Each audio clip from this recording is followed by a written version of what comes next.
शीतल आरशासमोर उभं राहून स्वतःला निरखून पाहत होती. तिचे डोळे भरून आले होते. ती या विचारात हरवली होती की मी खरंच नकळत अर्जुनच्या प्रेमात पडले आहे, पण मला ते प्रेम कधीच मिळणार नाही. आणि या वास्तवाची जाणीव होऊन तिच्या डोळ्यात पाणी आलं होतं.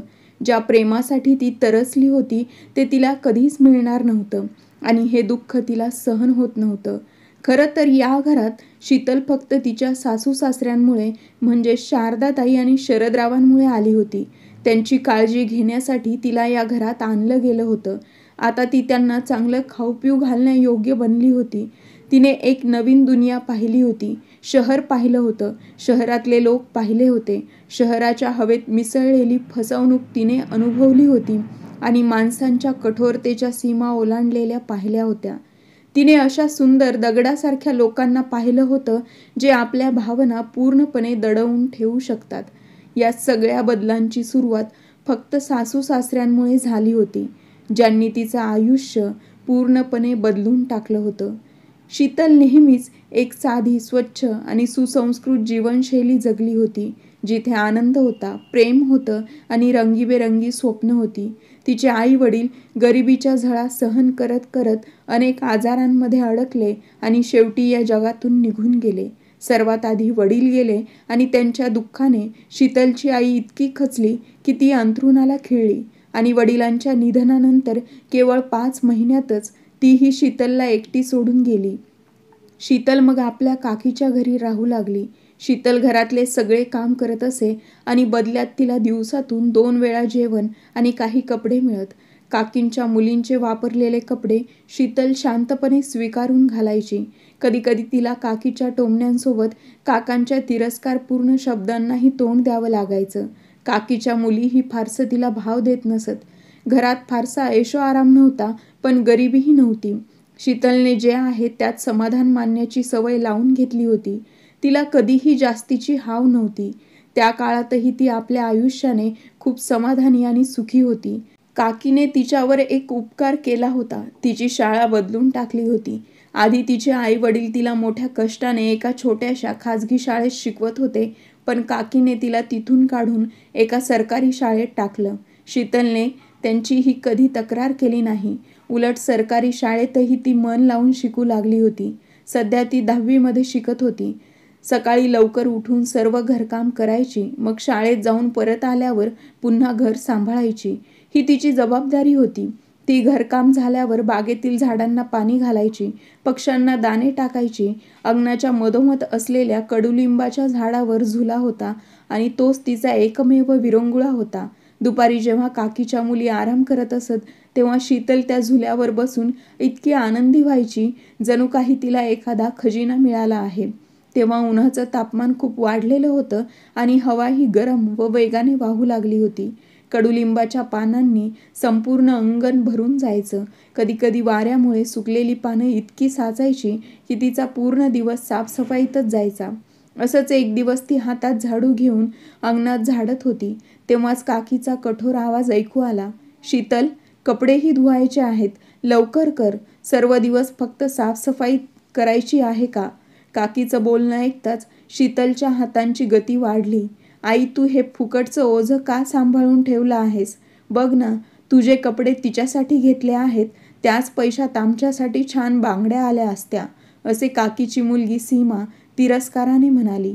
ती शीतलशी फारसं बोलायची नाही, पण जेव्हा काकी शीतलसाठी काही नवीन वस्तू आणायची तेव्हा तिचं असं वागणं असायचं. शीतलचा ड्रेस अगदी स्वस्त असायचा, तर काकीच्या दोन्ही मुलींच्या ड्रेसचं बजेट खूप मोठं असायचं, पण तरीही त्यांना शीतलचा तो साधा ड्रेसही खटकत होता. त्यांच्या मते शीतलला कपड्यांची गरजच काय होती? तिचं काम फक्त घरकाम करणं होतं. ती कुठे बाहेर जाणार होती का? की तिला कोणासोबत जावं लागतं? आम्ही घालून टाकलेल्या कपड्यांवरच तिचं चालून जातं. तेव्हा काकीने आपल्या दोन्ही मुलींना समजावून शांत केलं. ती फक्त शीतलवरच नाही तर कधीकधी स्वतःच्या मुलीवरही राग काढायची, पण बहुतेक वेळा तिच्या मनात साठलेला राग फक्त शीतलवरच निघायचा. शीतलने घाईघाईने साफसफाई पूर्ण केली आणि वॉशिंग मशीन लावून कपडे धुण्यात गुंतली. दरम्यान काकीच्या दोन्ही मुली सीमा आणि सोनाली टीव्ही समोर बसलेल्या होत्या. त्यांच्यासमोर वर्तमानपत्र होतं. तेव्हा त्यात एक जाहिरात त्यांच्या नजरेस पडली. एका 28 वर्षाच्या तरुणाने विवाहासाठी जाहिरात दिली होती. त्याला अशी बायको हवी होती जी त्याच्या आईवडिलांची सेवा करेल. हुंड्याची कोणतीही मागणी नव्हती. उलट त्याने आपल्या बायकोच्या घरच्यांना आर्थिक मदतीचे आश्वासन दिलं होतं. सीमाने सोनालीकडे काहीसा अर्थपूर्ण कटाक्ष टाकला आणि मग दोघीही त्यांच्या आईकडे जाऊन कुजबुजायला लागल्या. त्यांचं बोलणं ऐकल्यावर काकी भडकली आणि त्यांना स्वयंपाकघरातून हकलवून दिलं. तेव्हा दोघींच्या चेहऱ्यावर असंतोष झळकत होता. मग त्या जाऊन परत सोफ्यावर बसल्या. तेव्हा सीमाने डोळ्यात शैतानी चमक घेऊन सोनालीकडे पाहिलं आणि तिच्या मनात आलेला एक प्लॅन सांगायला लागली. तेव्हा सोनालीच्याही चेहऱ्यावर लगेच चमक आली. जेव्हा तूप सरळ बोटाने निघत नाही तेव्हा बोट वाकडं करावं लागतं. त्यांना समजलं होतं की त्यांची आई आपली मागणी सरळ मार्गाने मान्य करत नव्हती, म्हणून त्या आता दुसरा मार्ग अवलंबून पाहणार होत्या. कारण त्यांना शीतलपासून सुटका मिळवायची होती आणि ही एक परफेक्ट संधी होती जी त्यांना वाया जाऊ द्यायची नव्हती. त्यांच्या नजरेत आता ठाम इरादा होता. शीतल मात्र घराबाहेर कपडे धुत बसली होती. तिला त्यांच्या कटकारस्थानी डोक्याची काहीच कल्पना नव्हती. कपडे धुवून ती आत आली तेव्हा सूर्य माथ्यावर आला होता आणि उन्हाची तीव्रता वाढली होती. ती तिच्या खोलीत जाऊन थोडा आराम करणार इतक्यात सीमाने तिला आवाज दिला. सीमाने तिला काही पैसे देऊन ती म्हणाली, जा जवळच्या दुकानातून चिप्स आणि नमकीन घेऊन ये. शीतल थोडी आश्चर्याने पाहू लागली, कारण आजवर तिच्या काकीने तिला कधीच बाहेर काही आणायला पाठवली नव्हती. पण सीमाने 500 रुपयांची नोट तिच्या हातात देऊन मोठ्या आवाजात म्हणाली, लवकर जा. मनात शंकेचे काहीसं सावट असलं तरी तिने सीमाकडून पैसे घेतले आणि दुकानाकडे निघाली. सीमाने लगेच आपल्या मोबाईल उचलून एक नंबर डायल केला. समोरून काही ऐकून तिने समाधानाने मान हलवली. शीतल जवळच्या दुकानात गेली.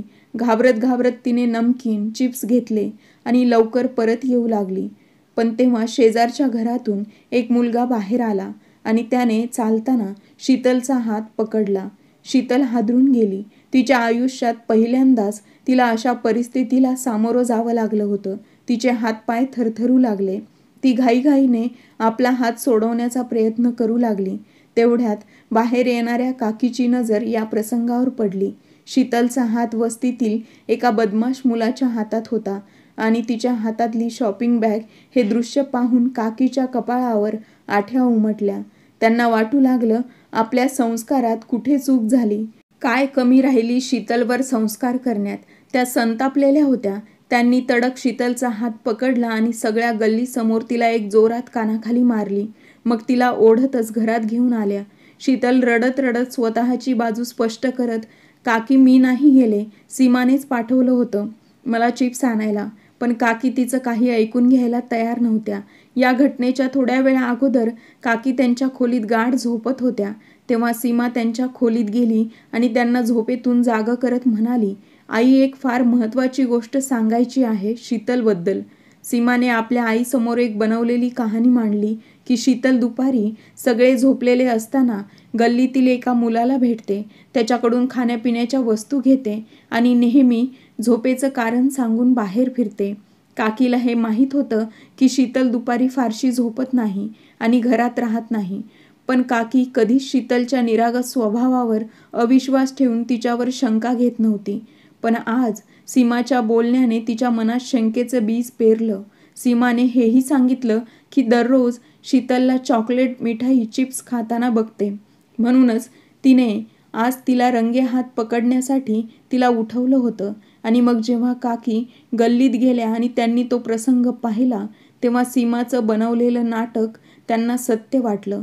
सीमाने शीतलसाठीचा एक भयंकर सापळा रचला होता आणि ती त्यात पूर्णपणे अडकली होती.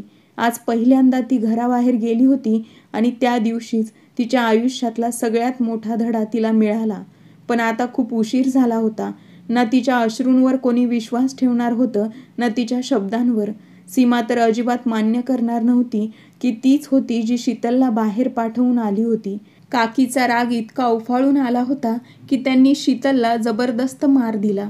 ती थकून खाली कोसळली आणि त्यानंतर काकी स्वतःच्या खोलीत जाऊन दरवाजा बंद करून बसल्या. त्यांचं मन भरून आलं होतं. त्यांनाही दुःख होत होतं, पण ते दुःख शीतलसाठी नव्हे तर स्वतःचा मान कमी होईल यासाठी होतं. शीतल तिच्या जावेची मुलगी होती. तिची पूर्ण जबाबदारी अनिता काकीने आपल्या खांद्यावर घेतली होती आणि त्यांनी तिची काळजीही आईसारखीच घेतली होती.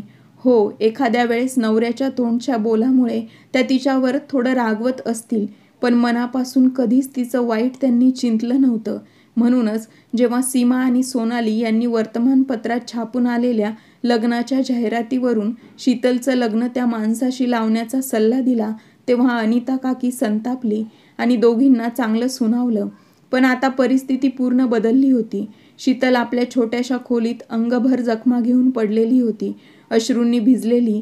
आणि दुसरीकडे अनिता काकी स्वतःच्या खोलीत रडत होत्या. पण आता त्यांच्या अश्रूंमध्ये अपराधाची छाया होती. 2-3 दिवस गेले तेव्हा सीमा आणि सोनाली पुन्हा आईकडे गेल्या आणि त्यांनी तुझ्यासाठी, आमच्यासाठी आणि शीतलसाठी हा एकच उपाय योग्य आहे असं समजावून आपल्या आईला पटवलं आणि त्या बातमीपत्रातील जाहिरातीनुसार शीतलचं लग्न लावून द्यायचं असं सुचवलं. आई बघ ना, असं केल्याने सगळ्यांची अब्रू वाचेल आणि शीतलला देखील इज्जतीत घराबाहेर जायची संधी मिळेल आणि थोडीशी आर्थिक मदत आपल्यालाही होईल. तो मुलगा फारच श्रीमंत आहे ना, असं म्हणतात ना. सीमाच्या आवाजातला हेतू स्पष्ट जाणवत होता. अनिता काकींनी चटकन तिच्याकडे एक कटाक्ष टाकला तेव्हा सीमाने आपली चूक लक्षात घेऊ नये म्हणून पटकन विषय बदलला. आई फार नाही, पण तो जर आपल्याला थोडीफार मदत करत असेल तर कुठे बिघडलं. शीतलला इज्जत मिळेल आणि आपल्यालाही थोडा दिलासा. सोनाली मात्र थोडीशी अधिक स्पष्ट बोलली. तरी त्या जाहिरातीत साफ लिहिलेलं आहे की तो माणूस फक्त आपल्या आईबाबांची सेवा करण्यासाठी लग्न करतोय.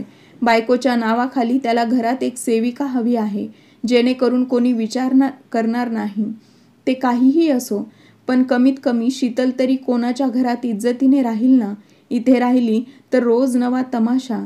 सीमा आणि सोनालीच्या डोळ्यासमोर फक्त स्वतःचा फायदा होता. शीतलची त्यांना काही काळजी नव्हती. त्या माणसाकडे बायको म्हणून पाठवून दिली तरी तो तिला कामवालीसारखी वागवेल हे माहीत असूनही त्यांच्या मनात अपराधबुद्धी नव्हती. अनिता काकीसुद्धा आता थकल्या होत्या. त्यांना असं वाटू लागलं की जर शीतल इथेच राहिली तर काहीतरी भयंकर होईल आणि त्यांची अब्रू रस्त्यावर येईल. त्यांच्याही मनात अपराधाची भावना येत होती की आपल्या जावेच्या लेकराला आपण इतकं असहाय्य कसं बनवायचं. तरीही अब्रूच्या भीतीने त्यांनी तो निर्णय घेतला आणि बातमीपत्रात दिलेल्या नंबरवर फोन केला. दुसऱ्या दिवशी त्या माणसाने त्यांच्याकडे येऊन शीतलसोबत लग्न करण्यासाठी होकार दिला आणि तिला घेऊन जायचं निश्चित केलं. तो पुरुष म्हणजे अर्जुन पाटील होता. जेव्हा त्याच्या सेक्रेटरीने त्याला हे स्थळ सांगितलं तेव्हा तो क्षणभर अचंबित झाला. पण नंतर जेव्हा तिने स्पष्ट केलं की ही मुलगी आपल्या काकीच्या घरी राहते, तिचे आई वडील हयात नाहीत आणि काकी तिचं लवकरात लवकर लग्न लावून इच्छित आहे, तेव्हा तो शांत झाला. अनिता काकी शीतलकडे आल्या. शीतल, उद्या तुझं लग्न आहे. तेव्हा शीतल स्तब्ध झाली. तिला विश्वास बसत नव्हता की तिची काकी, जी तिच्यासाठी आईसारखी होती, ती असं काही करू शकते. शीतलने आपल्या काकीच्या पायावर डोकं ठेवलं आणि रडवल्या स्वरात म्हणाली, काकी, मी खरंच काहीही चूक केली नाही. सीमानेच मला पैसे देऊन बाहेर पाठवलं होतं.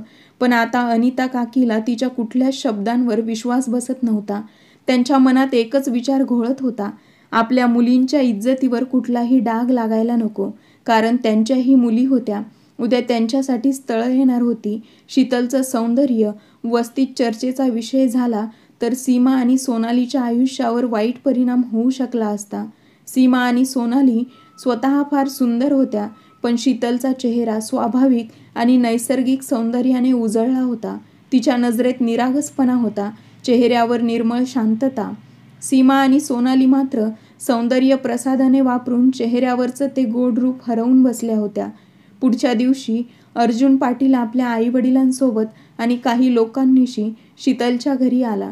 त्याने अगोदरच हॉटेलमधून जेवण ऑर्डर केलं होतं, त्यामुळे काकीचा एकही रुपया खर्च झाला नाही आणि शीतलचं लग्न आणि पाठवणी झाली. शीतल काही साधे कपडे आणि मनात खोलवर तुटलेली आशा घेऊन नव्या घरात पोहोचली होती. पण लग्नाच्या पहिल्याच रात्री अर्जुनने तिला तिची लायकी दाखवली. 18 वर्षांची ती निष्पाप मुलगी डोळ्यात नवीन आयुष्याचे स्वप्न घेऊन आली होती. तिचं स्वप्न त्या रात्रीत चुरगळलं गेलं. अर्जुनने अगदी थेट शब्दात सांगितलं, मी तुझ्याशी लग्न केलंय. कारण मला माझ्या आईबाबांची सेवा करण्यासाठी घरात एखादी आपली व्यक्ती हवी होती. मी बहुतेक वेळा घरात नसेन. माझ्या आईवडिलांची काळजी नोकराने नाही, कोणीतरी जवळच्या व्यक्तीने घ्यायला हवी, म्हणूनच मी हे लग्न केलं आहे. आणि तिथेच शीतलच्या मनात उभं राहिलेलं सुखाचं स्वप्न धुळीत मिळालं. तरीही शीतलने मनापासून आपल्या सासू सासऱ्यांची सेवा करायला सुरुवात केली. त्या दोघांनीही शीतलवर खूप प्रेम केलं. त्यामुळे त्या घरात तिला मायेचा आणि जिव्हाळ्याचा ओलावा मिळायला लागला. पण एक गोष्ट तिच्या आयुष्यातून अजूनही हरवलेली होती, नवऱ्याचं प्रेम. ती प्रेमाची जागा फक्त अर्जुन भरू शकला असता. पण अर्जुन लग्नाच्या काही दिवसातच लंडनला परत निघून गेला. तिथे त्याचा एक बिझनेस होता जो चालवणे आवश्यक होतं. त्यासाठी त्याचं तिथे स्वतः जाणं अपरिहार्य होतं. आता शीतल त्या मोठ्या घरात एकटीच होती. तिचं त्या घराशी काहीतरी नातं होतं, पण प्रेम नव्हतं. अर्जुनचं लग्न तिच्याशी झालं होतं, पण ती केवळ त्याच्या आईबाबांची सेविका बनून राहिली होती. पण अर्जुन लंडनला जाऊन आपल्या व्यवसायात इतका गुंतला की त्याला पूर्ण 1 वर्ष लागले. त्याला आपल्या आईवडिलांची फारशी काळजी नव्हती, कारण कुठेतरी त्याला शीतलवर विश्वास होता आणि त्याच्या आईवडिलांशी फोनवर संपर्क होत असायचा. त्याच्या आईवडील शीतलसोबत असल्यामुळे खूप खुश होते. पण तरीही ते आपल्या मुलाला, अर्जुनला लवकरात लवकर परत यायला सांगायचे. मनातून त्यांनी शीतलला आपली सून म्हणून स्वीकारलं होतं आणि त्या दोघांनाही असं वाटायचं की हे नातं, जे फक्त कागदावर होतं, आता प्रत्यक्षात यावं. त्यांच्या वैवाहिक आयुष्याची सुरुवात व्हावी अशी त्यांची इच्छा होती. त्यामुळे अर्जुनची आई शारदाताई देखील हळू आवाजात शीतलला समजावायच्या की अर्जुन तुझा नवरा आहे, त्याचं लक्ष वेधून घेण्याचा प्रयत्न कर. तू सुंदर आहेस, तरुण आहेस आणि सर्वात मोठी गोष्ट म्हणजे त्याचे आईवडील तुझ्यावर खूप खुश आहेत. एखाद्या पुरुषाला अजून काय हवं असतं? पण शीतल मान खाली घालून गप्प बसायची.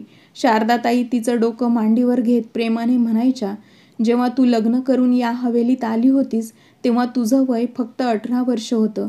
म्हणून मला देखील वाटायचं की एवढ्या लवकर या नात्याची सुरुवात होऊ नये. पण आता तू 20 वर्षांची झाली आहेस, प्रौढ झाली आहेस.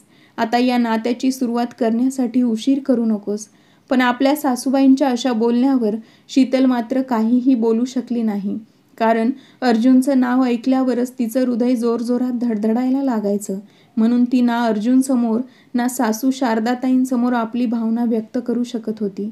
शीतलला वाटायचं की अर्जुन तिला पूर्णपणे विसरून गेला आहे, पण हा फक्त तिचा समज होता. जेव्हा अर्जुन लंडनहून परत आला तेव्हापासून त्याचं लक्ष शीतलवर केंद्रित होऊ लागलं. नकळत त्याचं लक्ष शीतलच्या नाजूक अस्तित्वाकडे जात असे आणि मग नजर परत फिरायचंच विसरून जात असे. कदाचित हीच त्या दोघांमधील घट्ट नात्याची दोरी होती, जे त्यांना एकमेकांकडे खेचत होती. अर्जुनला मुलींविषयी एक विचित्र चीड होती. तो कधीच लग्न करू इच्छित नव्हता. पण एकदा लग्न करून एखाद्या व्यक्तीला आपल्या घरी आणल्यावर तो तिला दुर्लक्षित करण्यात पूर्णपणे अयशस्वी ठरला होता. शीतलचं निरागस सौंदर्य आणि तिचं निरागस हृदय त्याला खोलवर प्रभावित करत होतं. जेव्हा शीतल अर्जुनच्या समोर येई किंवा त्याला काही विचारायचं असेल तेव्हा ती खूप घाबरायची आणि काहीतरी गोंधळ उडवायची. त्यामुळे अर्जुन केवळ दाट ओठ खात बसून राहायचा. पण जसं ती त्याच्या आईवडिलांची काळजी घेत होती त्यामुळे तो तिच्या प्रत्येक वागणुकीला सहजपणे सहन करत होता. त्याच्या आईवडिलांचा आनंद बघून तो नकळत शीतलकडे ओढला जाऊ लागला. तिच्याविषयी त्याच्या मनात ओढ निर्माण होऊ लागली होती. आता तो तिला पाहण्यासाठी स्वतःवर ताबा ठेवू शकत नव्हता. तो मुद्दाम तिथे जाऊन बसायचा जिथे शीतल असायची. शीतल काही ना काही कारण देऊन तिथून निघून जायची. अर्जुनही पुन्हा पुन्हा तिथेच पोहोचायचा जिथे शीतल असायची.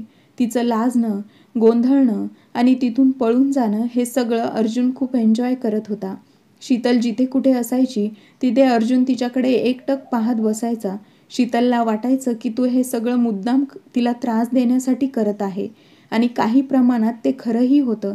कारण आता अर्जुनला हे स्पष्टपणे जाणवू लागलं होतं की ती कितीही प्रयत्न केला तरी तो शीतलला दुर्लक्षित करू शकत नाही. आज 25 जानेवारीचा दिवस होता.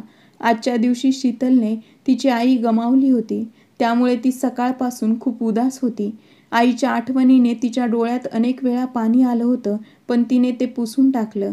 कारण तिच्या सासू सासऱ्यांनी जर तिला थोडीशी सुद्धा दुःखी पाहिली तर त्यांना दुहेरी वेदना व्हायच्या. जणू काही निसर्गाने तिला सासू सासऱ्यांच्या रूपात परत आई वडील दिले होते. पण जन्मदात्या आईची कमतरता तिच्या मनावर खोलवर जाणवत होती. तिने कितीही शांत राहण्याचा प्रयत्न केला तरी ती परत परत रडायला लागायची. म्हणून ती घरात कोपऱ्यात लपून फिरत होती. अर्जुन तिच्या चेहऱ्यावरील उदासी पाहून शेवटी विचारल्याशिवाय राहू शकला नाही. त्याने विचारलं, काय झालं शीतल? तुझी तब्येत ठीक नाही का? चल तुला डॉक्टरांकडे घेऊन जातो. आज तुझं वागणं काहीसं विचित्र वाटतं. अर्जुनने तिच्या बदललेल्या वागणुकीची नोंद घेतली होती. हेच शीतलसाठी खूप मोठं होतं. तिच्या डोळ्यात अश्रू तरळले आणि ती अचानक चेहरा हातात लपवून जोरजोरात रडू लागली. शीतलला अशा अवस्थेत पाहून अर्जुन घाबरून गेला. काहीही असो, शीतल लहान सहान कारणावर रडणारी नव्हती. निश्चितच काहीतरी मोठं कारण होतं. म्हणून त्याने तिचा हात तिच्या चेहऱ्यावरून बाजूला केले आणि स्तब्ध झाला. तिच्या गोऱ्या रंगावर तिचे अश्रूंनी भरलेले डोळे एक जादू निर्माण करत होते.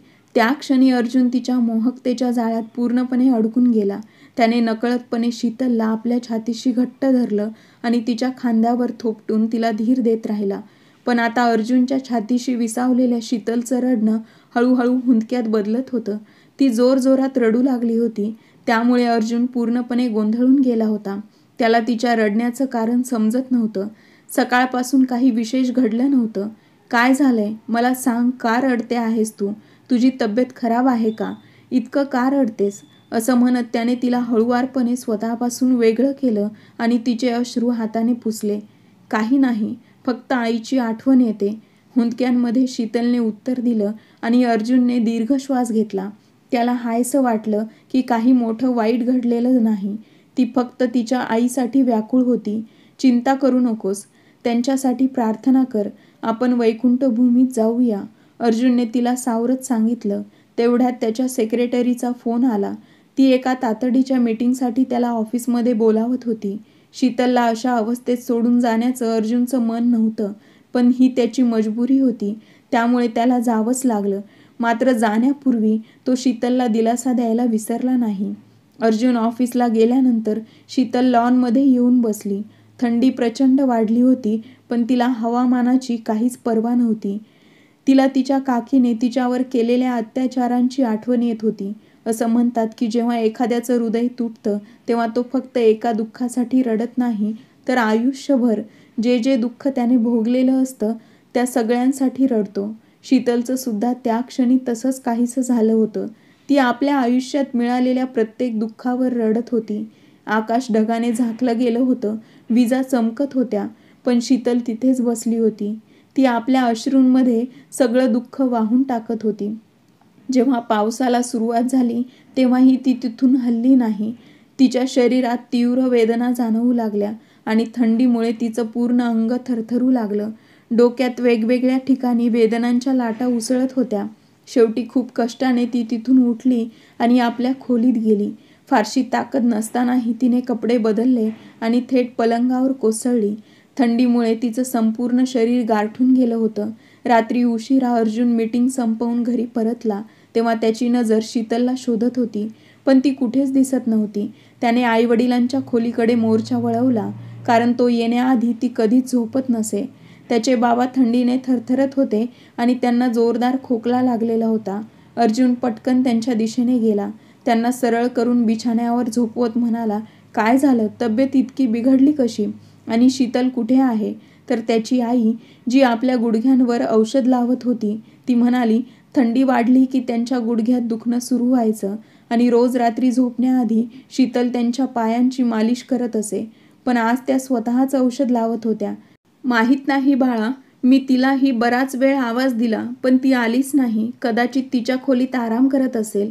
अर्जुनच्या आईने क्रीमच्या ट्यूबचं झाकण बंद करून ती ट्यूब टेबलवर ठेवत हळू आवाजात म्हणाल्या. पण त्या बोलण्याने अर्जुनच्या मनात राग उसळू लागला. आजच त्याने थोडं प्रेम दाखवलं होतं आणि आजच ती त्याच्या आईवडिलांपासून दूर झालेली होती. कदाचित ती याच संधीच्या प्रतीक्षेत होती की आपलं लक्ष तिच्याकडे आकर्षित व्हावं, मग ती आपल्या आईवडिलांकडे दुर्लक्ष करेल. त्याने त्याच्या बाबांना औषध दिलं आणि मनात रागाची धग घेऊन आपल्या खोलीत गेला. शीतल त्याच्या समोर बेडवर पडलेली होती. तो रागाच्या भरात पुढे सरकला आणि शीतलच्या अंगावरून ब्लँकेट काढून फेकून दिलं. शीतल घाईघाईने उठली, पण चक्कर आल्यामुळे ती पुन्हा बेडवर पडली. अर्जुनने तिचं मनगट पकडून तिला हलवण्याचा प्रयत्न केला, पण शीतलचे मनगट खूप गरम होते, म्हणून त्याने पटकन शीतलला सरळ झोपवली आणि तिच्या कपाळावर हात ठेवला. तर शीतल तापाने जळत होती. तिचं संपूर्ण शरीर थरथर कापत होतं. ओले केस बेडवर विखुरलेले होते. शीतल, शीतल उठ, तुला काय झालंय? तू पावसात भिजली आहेस का? अर्जुनने तिच्या चेहऱ्यावर थापा मारत तिला विचारलं, पण ती असह्यपणे रडत होती. तिचे डोळे बंद होत चालले होते. तिच्या पापण्या जड होत होत्या. तिला इच्छा असूनही डोळे उघडता येत नव्हते. अर्जुन पटकन स्वयंपाकघरात धावला आणि गरम दुधासह औषध घेऊन शीतलच्या खोलीत परत आला आणि तिला दुधासोबत औषध दिलं. पण दुसऱ्या क्षणी शीतलला झटका आला आणि तिने दूध आणि गोळ्या थुंकून टाकल्या. तेव्हा अर्जुन आणखी चिंतेत पडला. बाहेर हवामान खूपच खराब होतं. थंडीच्या तीव्रतेमुळे शीतलचं अंग पूर्ण थरथरत होतं आणि उलट्या झाल्यामुळे शीतलचे सर्व कपडे खराब झाले होते. त्यामुळे तो तिला हॉस्पिटलमध्ये घेऊन जाऊ शकला नाही. अर्जुन पटकन कपाटाकडे गेला. त्याने शीतलचे कपडे बाहेर काढले, पण शीतलमध्ये स्वतः कपडे बदलण्याची सुद्धा ताकद नव्हती. मग अर्जुनने तिची ओढणी काढली आणि बाजूला ठेवली आणि तिचे कपडे बदलू लागला. त्याच्या हाताने तिच्या मऊ आणि उबदार शरीरात स्पर्श करताच त्याच्या हृदयात कोमल आणि उत्कट भावना उसळू लागल्या. पण शीतलची अवस्था पाहून त्याने स्वतःवर नियंत्रण ठेवलं आणि पटकन तिचे कपडे बदलले. तिला बेडवर झोपवलं आणि तिला ब्लँकेटने झाकले. पण शीतलला जास्त थंडी वाजू लागली होती. त्यामुळे तिचं शरीर थंडीमुळे खूपच थरथरू लागलं होतं. त्यामुळे अर्जुनला काय करावं आणि काय करू नये हे कळत नव्हतं. त्याने तिचे तळपाय चोळायला सुरुवात केली. तळहात चोळले. हर प्रकारे तिला गरमी देण्याचा प्रयत्न करत होता. नाविलाज म्हणून त्याने तिला आपल्या मिठीत घेतलं. पण त्याने तिच्या त्या अवस्थेत कुठलीच मर्यादा ओलांडली नाही. सकाळी उठल्यावर शीतल अर्जुनच्या मिठीत होती. ती स्वतःशीच लाजली. तिला अर्जुनवर या विचाराने आणखी प्रेम येत होतं की तशी परिस्थिती निर्माण होऊनही त्याने मर्यादा ओलांडली नव्हती आणि तिला त्याचं कौतुक वाटत होतं. ती अर्जुनच्या त्या निरागस आणि सज्जन रूपावर आणखीन जास्त भाळली गेली. ती हलकेच स्मित करून उठून पलंगावरून खाली यायला लागली. तेव्हा अर्जुनने तिचं मनगट धरलं आणि म्हणाला, तुझी तब्येत इतकी खराब होती आणि तुला मला एक फोन करणंही गरजेचं वाटलं नाही? शीतलने लाजून मान खाली झुकवली आणि हळू आवाजात म्हणाली, मला मोबाईल वापरता येत नाही आणि फोन कसा करायचा हेही माहीत नाही. हे ऐकून अर्जुनला आश्चर्य वाटले, पण त्याने ती भावना व्यक्त केली नाही, कारण तो शीतलला कमी दाखवू इच्छित नव्हता. तो शीतलच्या भूतकाळाबद्दल विचार करू लागला. आजवर तिच्या माहेरातून कोणीही तिची चौकशी करायला आले नव्हते आणि लग्नानंतरही अर्जुनकडून काहीही मागितले गेले नव्हते. शीतलचे आई वडील या जगात नव्हते आणि जी काकी तिला लहानपणापासून वाढवत होती, तिच्या मनातही तिच्याबद्दल प्रेमाची काही जाणीव दिसली नव्हती. आता शीतल आंघोळ करून खाली गेली होती. तिने नाश्ता तयार केला आणि अर्जुनच्या आईबाबांना नाश्ता करून दिला. तितक्यात अर्जुनही आंघोळ करून खाली आला. त्याने शीतलकडे बघून हलकं हसू दाखवलं आणि शीतलच्या चेहऱ्यावर एक लाजरे स्मित हास्य उमटले. रात्री घडलेल्या घटनांचा विचार करून ती मनोमन लाजत होती. तिच्या डोळ्यांसमोर वारंवार तो क्षण येत होता जेव्हा ती अर्जुनच्या मिठीत होती. तिच्या चेहऱ्यावरची लाली तिच्या सासूबाईंच्या नजरेतून सुटली नाही. त्यामुळे त्यांच्या चेहऱ्यावर समाधानाचं हास्य होतं की त्यांचा मुलगा आता आपली वैवाहिक जबाबदारी निभावत होता. आता त्यांना एकच इच्छा होती की लवकरच त्यांच्या मांडीवर अर्जुनचं बाळ खेळावं. अर्जुन नाश्ता करून काही न सांगता घराबाहेर निघून गेला. त्याने आईवडिलांनाही काही सांगितलं नव्हतं. तो थेट शीतलच्या माहेरी पोहोचला. तो तिच्या कुटुंबाची विचारपूस करू इच्छित होता आणि त्याला हे समजून घ्यायचं होतं की त्यांनी शीतलसोबतचं नातं असं कसं आणि का तोडलं. पूर्वी त्याला काहीच माहीत नव्हतं. शीतल कोण आहे, कुठून आली आहे, तिचा भूतकाळ काय आहे. पण आता तो तिच्यावर खऱ्या अर्थाने प्रेम करू लागला होता. आता तिच्याबद्दल प्रत्येक गोष्ट समजून घेणं त्याच्यासाठी महत्त्वाचं झालं होतं. जेव्हा तो तिच्या माहेरी पोहोचला तेव्हा सीमा आणि सोनाली खूपच घाबरल्या. शीतल आणि अर्जुनचं लग्न एका कटाचा भाग होता, पण तो कट रचल्यावर त्या दोघी पश्चातापाने होरपळत होत्या. कारण त्यांनी जेव्हा अर्जुनला समोर पाहिलं तेव्हा त्यांच्या अंतःकरणात ईर्ष्या पेटली होती. इतका देखणा आणि श्रीमंत मुलगा कोणाला आपला जोडीदार म्हणून नको असेल, पण सीमा आणि सोनालीने आपल्या अज्ञानामुळे अर्जुनसारख्या व्यक्तीला शीतलच्या पदरात टाकून दिलं होतं. आता त्या स्वतःवरच चिडत होत्या, पण पश्चाताप करून काहीही हाती लागणार नव्हतं. जरी त्यांनी सगळं आईला सांगितलं असतं तरीही आता अर्जुन त्यांच्या हातात येणार नव्हता. त्यांनी स्वागत करत अर्जुनचं आदरातिथ्य केलं. अर्जुनला पाहताच शीतलच्या काकीला तिची आठवण आली. काकीच्या डोळ्यात नकळत ओलावा उतरला, पण त्यांनी स्वतःला सावरलं आणि अर्जुनला नमस्कार म्हणत सीमा आणि सोनालीला चहापाणी घेऊन यायला सांगितलं. मग अर्जुन त्यांच्या समोर बसला आणि म्हणाला, आपण शीतलच्या काकी आहात? काकीने हळुवारपणे होकार दिला. तेव्हा अर्जुन पुढे म्हणाला, माझ्या आईवडिलांची सेवा करण्यासाठी मला एका चांगल्या मुलीची गरज होती आणि याच उद्देशाने मी शीतलशी लग्न केलं. मी हुंडा न घेण्याची आणि मुलीच्या घरच्यांना मदत करण्याची अटही यासाठीच घातली होती, कारण माझ्या आईवडिलांची सेवा करणारी सून मिळावी.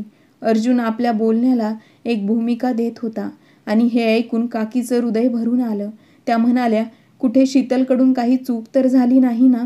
कुठे त्यांनी शीतलला चुकीच्या हातात तर देऊन टाकलं नाही ना? त्या विचारांनी काकी चिंतेत होत्या, पण अर्जुन अजून बोलतच होता. शीतलशी लग्न केल्यानंतर जेव्हा मी तिला माझ्यासोबत घेऊन गेलो तेव्हापासून तिने माझ्या आईवडिलांची सेवा अगदी मनापासून केली. पण आता मी तिच्यावर प्रेम करू लागलो आहे आणि खरंच तिला पूर्णपणे स्वीकारणं मला महत्त्वाचं वाटू लागलं आहे. माझं आता एकच स्वप्न आहे की आम्ही एकत्र वैवाहिक जीवन जगावं. पण त्याआधी मला एक गोष्ट समजून घ्यायची आहे.